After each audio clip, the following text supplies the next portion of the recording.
and centre, trying to make a move, and Alessio Picariello trying to make a move as well. The 3 championship challengers trying to gain a position, and the Winwood Racing Manfilter Mercedes got a big squeeze on it there. Who's going to emerge in the lead of the race? Nicky Thiem gave it a bit of a go, but ended up off the track in his Aston Martin. Bit of bodywork flying there. That, I think, was Alessio Rivera on the back of Augusto Farfus, and the Schumacher CLRT Porsche keeping out of the way. Maybe a good idea round 2, but still the pole sitter leads going into turn 3, and a great charge from car 22. Arhentian Guven started 5th up to 2nd. How about the championship challengers? The one that lost out was Mauro Engel. We're riding on board with him. He's right behind the Lamborghini, so he's definitely lost ground. They all qualified behind him. Yeah, he's lost a little bit. So settle down, everyone. The one who's settling down best, Joe, is our race leader, and that is Augusto Farfus. Still there is action. Turn 5, turn 6. 3 wide through the mid-pack, and Nicky Thiem in that Aston Martin Comtu in 5th place now. Tried to send it round the outside. It didn't work. He went hard, and it didn't go. Was the bodywork off Rivera? Was it off Farfus? We don't know. Farfus was pretty robust with his defence. I don't know where he wanted Rivera to go. That will, of course, be reviewed, but Guven now has got past, and now Engel has passed the McLaren as well. Maybe some pace in that Winwood Mercedes as he uses a load of curb, and that forces him wide. It's going to bunch up behind him. Well, take that, face full of gravel for anyone in behind Mauro Engel. But in terms of the championship battle, the one that gained the most is Charles Weerts. He's gained a position or 2, and he's got a buffer back to his rivals. The 2 yellow cars, the yellow and blue Porsche, and Mauro Engel in that bright yellow car with the amazing green snake-like livery, car number 48, but it's the Lamborghini that made progress. And is that I'm just trying to work out who has managed to move that ahead. But importantly in the championship battle, it's very early days in this 3 hours race, but the one who got the advantage was Charles Weerts. Like I said, that's been the best start to the season. They're down to 16th now, but the pace looking good for that car. Yeah, so all these concerns on the grid, but really the first 5 drivers making a bit of a break now. We've got yellow sector at turn 4, so it's the exit of the complex.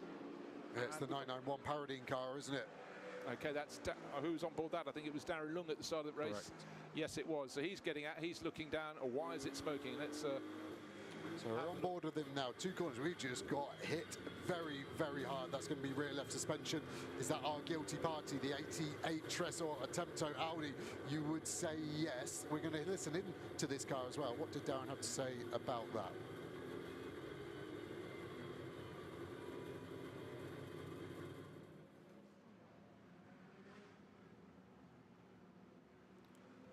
I think we've had to probably cover over that, maybe the language a bit fruity. And in the meantime, we've gone to full course yellow. The VW isn't part of the race. That's one of the recovery cars. That's going to try and do a quick live snatch. You can see the access road in front, one of the configurations that can be used here. So this could be a very quick full course yellow. But 4, and the race officials are happy to let that slide. So don't expect anything there. You could just change the door in the pit stop in time and not lose anything. But most of the teams decide not to and just let it go. Lucas Stoltz, tiny little bit of bodywork damage on the right rear of his car. Was it the left? I can't remember now. But he's still trying to pick his way up the order. He's up to 32nd. And that is a good gain, bearing in mind that car started from pit exit. So he's gained close on 30 positions. But clearly that bodywork rub, it hasn't come without cost. Yeah, left rear corner of the car. Doesn't look as though it's anything performance hampering now. What do you mean? I'm always looking at the wrong screen at the wrong moment, but there you go. The more you have, the more you can fumble, but the more you have, if you're not trying to commentate at the same time, you can just weave another story, find a mix. Now, what's happened in recent laps? Suddenly, look, Arjun Maini's decided he's not satisfied with 7th place, so he's going to make a move. Mirko Bortolotti has made a tidy move as well. Adam Smalley is the one that's made them, promoted them up the order there. He'd been running really strongly and has just let a couple of other cars come through. He'd been running in 6th. He's gone behind Bortolotti, he's gone behind Mauro Engel, and that will be frustrating for Alessio Picariello because he lost a place to Arjun Maini. So instead of sitting on Engel's tail, he's got 2 cars between him. He's got Smalley and Maini now. What's happened to Smalley? He lost 3 seconds on the last lap. But here in the minimum pit stop time, it's more about procedure than out-and-out pace. Absolutely so, very well explained there. Mauro Engel has just set his fastest lap of the race. He's running down in 7th place, came here with a 1-point championship lead. Importantly for him, one of the cars challenging him, that one, the Rutronic Porsche, is 3 positions further back. Started the race just 1 position down. So frustration, as we saw from Alessio Picariello when he got past, and doesn't want to let anyone else through. He's got very strong driver lineup. All the pro crews do. Half the Pro-Am crews will, of course. We've got the gold class, the silver class, and the bronze class as well. But the calibre of the drivers, and the amount of GT3 racing they do around the world is phenomenal. But no wonder we thought Nicky Team was getting closer. Lap 20, he gained quarter of a second. Even more than that on lap 21, then 0.3 of a second as he caught up with Alessio Rivera's Ferrari in the battle for second, third and fourth. So good sequence of laps from the Flying Dane. Yeah, and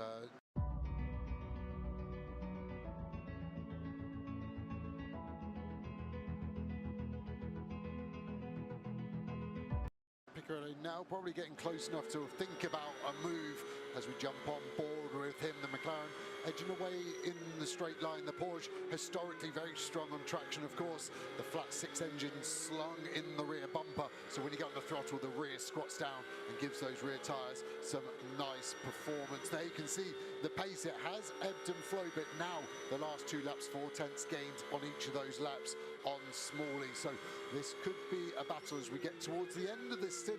The race has flown by. Smalley missing that apex by a mile. That's a 10th or 2 lost forever. He'll be looking in his mirrors, starting to maybe panic. Gets that apex nicely though. Hopefully he can stop the rot.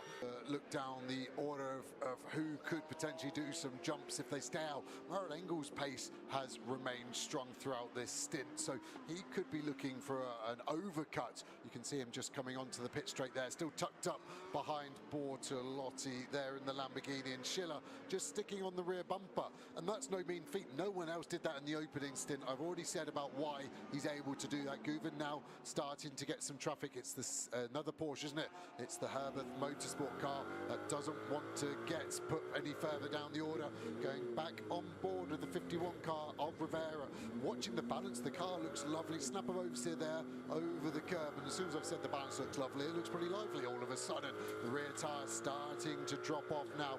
57 minutes, 10 minutes or so under safety car, but the rear tyre starting to give up more than the front proportionally, potentially on this Ferrari. The throttle pickup of this twin-turbo V6 296 is amazing. No such thing as turbo lag in a modern race car. You touch the throttle and you're given roughly 540 horsepower in a modern GT3 car. I remember in the very start of turbos coming onto road cars, sometimes you had to check the badge on the boot to see if it had a turbo or not. You sort of thought you'd press the pedal, nothing happened, and eventually you got something, and then gradually the power just became quite absolutely crazy and immense fun. But in racing terminology, you know, people used to talk about it being like a light switch. And Ayhanch and Guven, who have yet to make a pit stop, they will make their pit stops.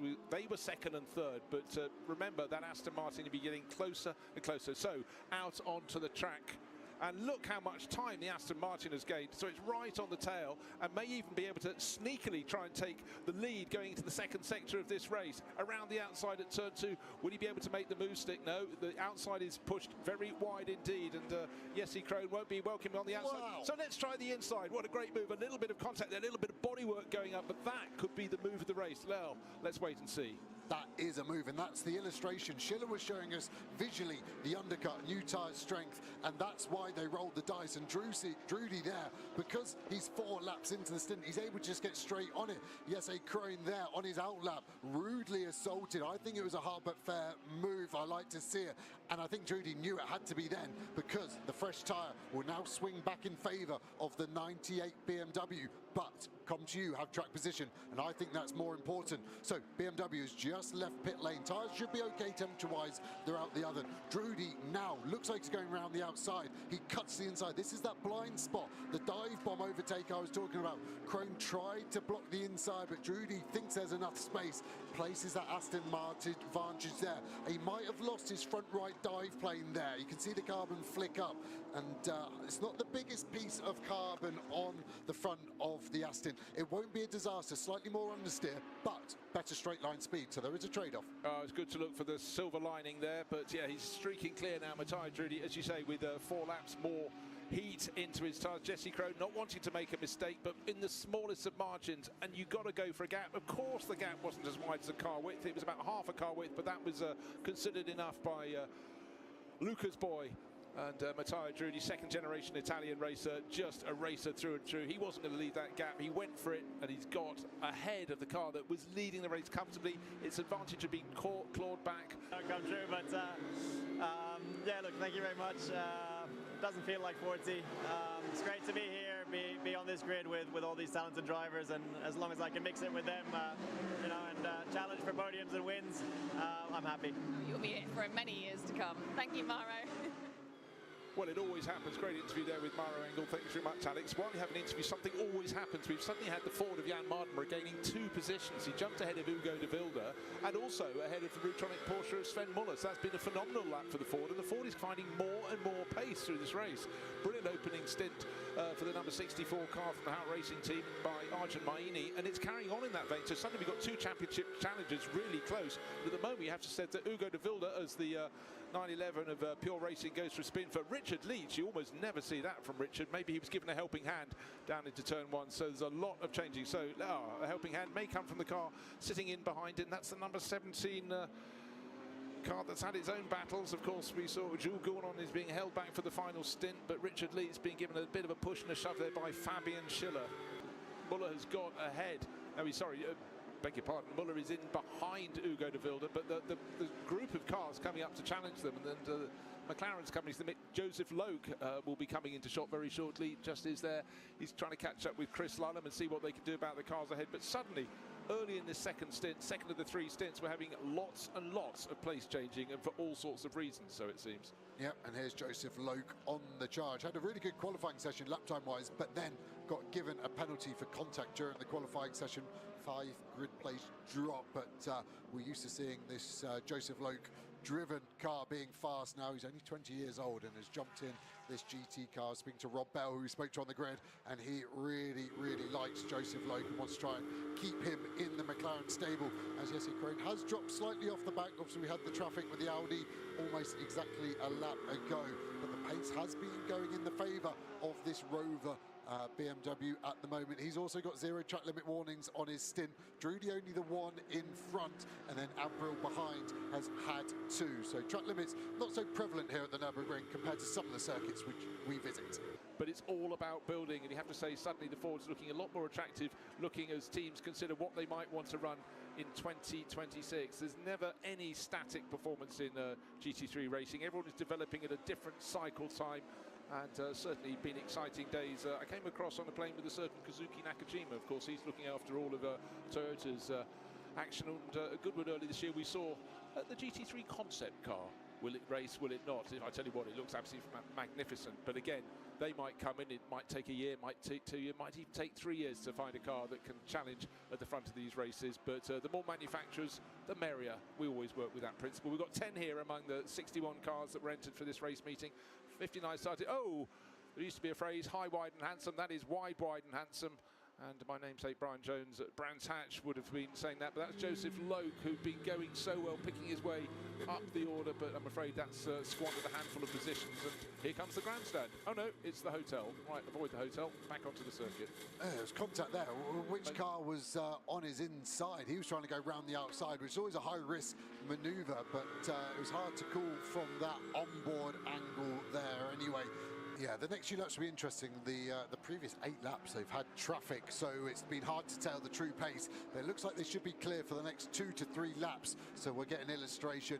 I'll keep an eye on their lap time so we can see it. The 32 BMW here has kind of steadied the ship after a real wobble pace-wise, where we heard the engineer get on the radio to try and steady that ship. Still holding up Piccarello here. Remember, Jan Mardenborough was in this battle. It feels like 10, 12 laps ago, and he is way up the road now. He's 4 corners ahead of us. 10, 12 seconds gone. So that shows you the pace of the Ford, but also the lack of the pace of the 32. And these are championship rivals, of course. The 32 BMW, the 96 Rutronic Porsche we're looking at now. And where's their other championship rival? 4th. They're in the best seat right now, aren't they? The 48 Winwood Mercedes. You know what we haven't talked about for quite some while? We're looking down through the class. We mentioned that Chris Lullum, there he is, 10th, leading the Gold Cup class. Silver Cup class, just a few places further back. Aurelian Panis, the number 10, Boots and VDS Mercedes. And in bronze, well, it's changed. It's now the number 74 Kessel Racing Ferrari, as tends to be at once. leading that class, and he's moved ahead. He was running second for a while, or the car was. Took it over from Dustin Blattner. Now they've got Ricardo Feller closing in, and that isn't a good thing because Ricardo is very, very quick in the Lion Speed GP Porsche. I suggest he may be able to move into the class lead, but we've got the round of pit stops coming up very soon indeed. Yeah, a few cars starting to have a few war wounds, aren't they? Joseph Loke's rear left bodywork hanging off. All okay at the moment, of course. The officials will deem if the bodywork is too big or any component is too big and it's dangerous to spectators, to marshals, to other cars, can be given a mechanical warning flag. So that will be something maybe we have to watch out for to end the race as we look at the silver class leader of Aurelio Panis. He's done a mega job there. Charles Clark second in that class, bit further back now, but yeah, we saw a great move from Panis at turn 8 on that Oliveira car, which seems to have had some kind of pace issue. It's almost like the turbos have some form of illness and they're just not firing perfectly when needed, and that car has just dropped away from where it was here, and at the moment Panis doing a mega job right now. It's all a bit of a game. Lion Speed and Kessel Racing. I could see he was closing by 2 seconds a lap, Ricardo Feller. There's contact, and the car that leads the class is off, and that right rear corner has been right at the sharp end of the bronze car. What happens? We've got something kicking off with the Nordique Mercedes in the background. Was that contact or just an ill-timed rear right puncher? I'm going to say there's probably contact with the Audi on the way in. And the 74 Ferrari, the white and blue car, fully innocent. The Lion Speed Porsche gets involved too. And you can see Lawson trying to get out of the way. The Audi's also got damage, understeers into the side, kaboom. Feller in the Lion Speed Porsche is trying to guess where everyone's going. He's trying to go for the gap, which doesn't exist. Lawson has just been a complete innocent bystander in this. His car gets beached in the gravel. I think Feller might even hit him once more. Feller does get out and ended up boxing that lap, so he managed to survive. It's only the 74 car that directly retires on this moment, but what a slow-mo of the gravel trap in action, stopping that car and getting out of the way. And I do think Feller has another go at it. He's got nowhere to go, of course, but yeah, the Dustin Blattner, Dennis Marshall and Conrad Lawson car as a secondary hit there, and hopefully the Porsche is okay to get to the end of the race. Well, it's interesting seeing that replay. I came away with a completely different conclusion. We've got a lapped car behind us, but it's a good restart at the moment for the car that's in 37th position at the moment. Maurice Schuring has had a good restart. It's actually right on the back of Raffaele Marciello. Bodywork flapping on the car in third place. That was the car we saw having problems, was it not? The Nordique Racing Mercedes. Now, look, it's going to be a challenge down the inside from Cairoli. He's not challenging the car for championship position. Don't worry, it's not a pro class car. He's picked off the 270 Aston Martin. That was neat and tidy from him, but now he's gained one of those places, but Marciello is trying to streak clear. The two cars behind, you're quite right, Maurice Schuring made a good stab of it, but the Mercedes is moving around a little bit. Front bodywork damage and rear bodywork damage on there, flapping on the track. That will be an issue for the cars coming up behind. Yeah, it certainly will, and you can still see Lucas having to duck and dive, and as they cross the line on the restart, it was only 2.3 seconds, so the gap was small, but that will, of course, now start to grow at a rapid rate as these cars in front of him start to hold up, and they, in turn, lose touch with the 98 race leader. Yeah, lights flashing on the yellow and blue Mustang coming into the middle of the shot. That's place third, Thomas Drouet at the wheel. This could be phenomenal if the Ford can get a podium. We were thinking a top 10 result would be their best of the season. It was going to be their best, but sitting pretty there, and fourth in the line, but a little bit further back is Patrick Niederhauser, who's going to be bringing home the Rutronic Porsche. 1, 2, 3, just looking just in the background of the shot, about 4 cars further back. He's getting hustled hard though by Cesar Gazzo in the Mark VDS silver car. I saw that Mercedes there, the yellow, black, silver, orange, every colour you can name on the car, was hustling this car, and at the moment Niederhauser hasn't seemed to have got the pace on the restart. He's stuck behind the 91. You can see the headlight flashes reflecting.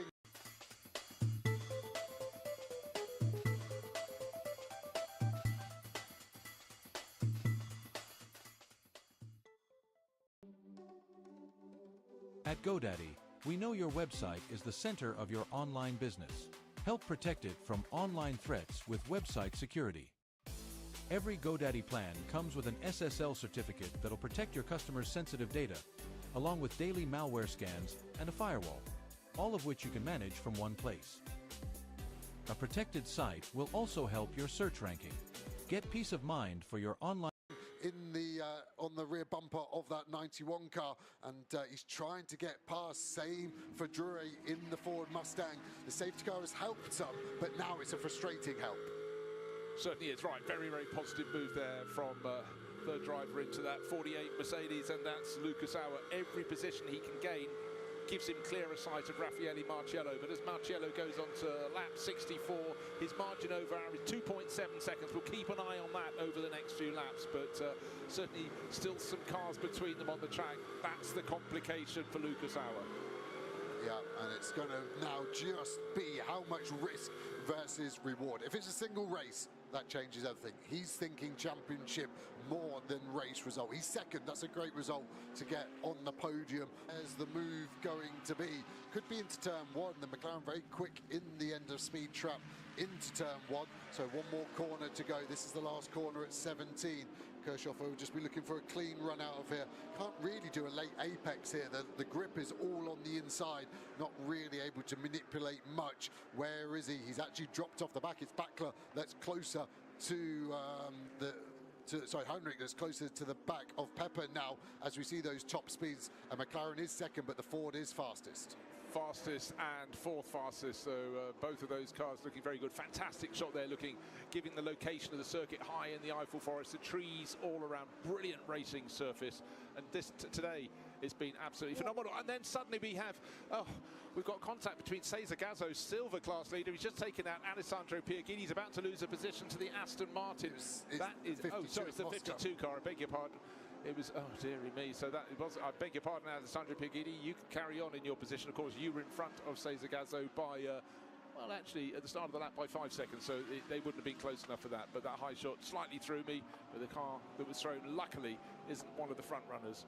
And that was a chance, of course, for the Aston Martin to gain a position. Sorensen has gone ahead of Cesar Gazzo, and then Sorensen and Pepper. Let's turn the order around to Pepper ahead of Sorensen. No. Looking darker out of our commentary box. I can't see anything on the windscreen. Let's see if it goes to anything. At the moment, can Pepper get past this silver car here? Here's the snap. Here's the other car on the exit. Are they all running wide because the surface is affording them less grip? Is it going to come to anything? This would certainly spice up the last 11 minutes and 18 seconds. Look, you don't need to spice up a race like this. It's absolutely brilliant. Now we're getting a little bit of speck on the windscreen. Speck in German is ham, isn't it? But there's a little speckle of rain on the windscreen down to turn 8. This is the lowest point of the circuit. Is that rain or is that just debris that's come up over the course of the nearly 3 hours of racing? Looks like tyre debris to me. Yeah, I thought originally it was just some raindrops, but I think it is just the massive dirt of nearly 3 hours of racing. The dust getting kicked up as well. Pepper's going to look to the inside here on the left. Gazzo's trying to defend from it. I don't think that's going to deter Pepper. He knows it's not for the class, and that really asks the question. Gazzo forced out wide. That's more time lost. Kirchhoff will be looking to pounce in the McLaren behind as well. Struggling to turn the car, and these cars, I've had power, so it is impossible to turn. I could hear the engine sounded okay. There was nothing dragging. It was just his movements with the wheel, and he trudges away into the garage. It's not been a good day. You can see why, because there's 2 AF cars already there. The 93 Ziggo Tempesta and the sister 50 car is done. There was contact earlier on in the race on lap 1. Is it a legacy of that? And let's see if we can find out. One car that won't want a problem late in the race is our race leader coming through the final sector of this lap, going to start the last lap next time by. Wow, when a driver gets out of a car, walks away, doesn't even look back at it, literally doesn't talk to anyone, that is the message. So it could have happened to their car, but for Augusto Farfus and the gang, it's not happening to their car. And here, what should be the start of the final lap of the race. It'll be lap number 85. Be sweet for them. Raffaele Marciello, he's had some epic races across the sprint and endurance championships for the GT World Challenge and the Blancpain Series before that. But starting with a nearly 5-second margin, the Swiss racer, super smooth. No real challenge to him in his final stint in this race, but it was all about the timing of a full course yellow, while some of the rivals, most notably the number 7 Aston Martin, was leading, and that threw the advantage to the 98 crew. And we've just heard a confirmation, power steering failure, well spotted by Joe and the gang, but you need all the help you can get, and takes the pressure off the Rutronic Porsche crew that were chasing But for Raffaele Marciello, no particular pressure. Looks as though gold victory in this race will go to Harry King and the Verstappen.com car, and I think with that they will wrap up the gold title as well, not even needing to go and score any points at the final round. But there we are, super tight, consistent performance and quick all season. Yeah, for the final round, could we see maybe a driver swap? Could we get Franz Hermann in the car as they've already sealed the championship? That would be interesting, wouldn't it? This car here could have been Darren Lung on the right there. He was taken out early. They raced together, Augusto Farfus and Darren Lung. So different teams, but teammates they have been in the past. And this has been a day to remember for the Rover Motor Oil car. Pole position and still pushing on Raffaele Marciello with one of his more sedate stints because he hasn't had anything to do, but he's done it well. So Come on there, it's time. Let me show you around. This is the ship. there we are, 3 hours of racing and BMW coming out on top. So many incidents discussed and penalties still being issued after the cars across the finish line. We just had number 63 Lamborghini drop down from 5th place to 10th, but victory undoubtedly by 4 and a bit seconds for the Rover Racing crew. Augusto Farfus, Jesse Krohn and Raffaele Marciello in that order. Lucas Auer, Matteo Caroli and Maro Engel in the 48 Winwood Racing Mercedes. They fell down the order, they rose up the order and got to second, and they leave the German circuit with an increased championship lead. Now up into second place in the championship, thanks to third place overall, Alessio Picariello, Sven Muller and Patrick Niederhauser in the Rutronic Racing Porsche, and their championship rival, Car 32, out of the points, down in 11th place overall. The Team WRT BMW very much in the battle, but certain progress was made by the Ford that finished third on the road, dropped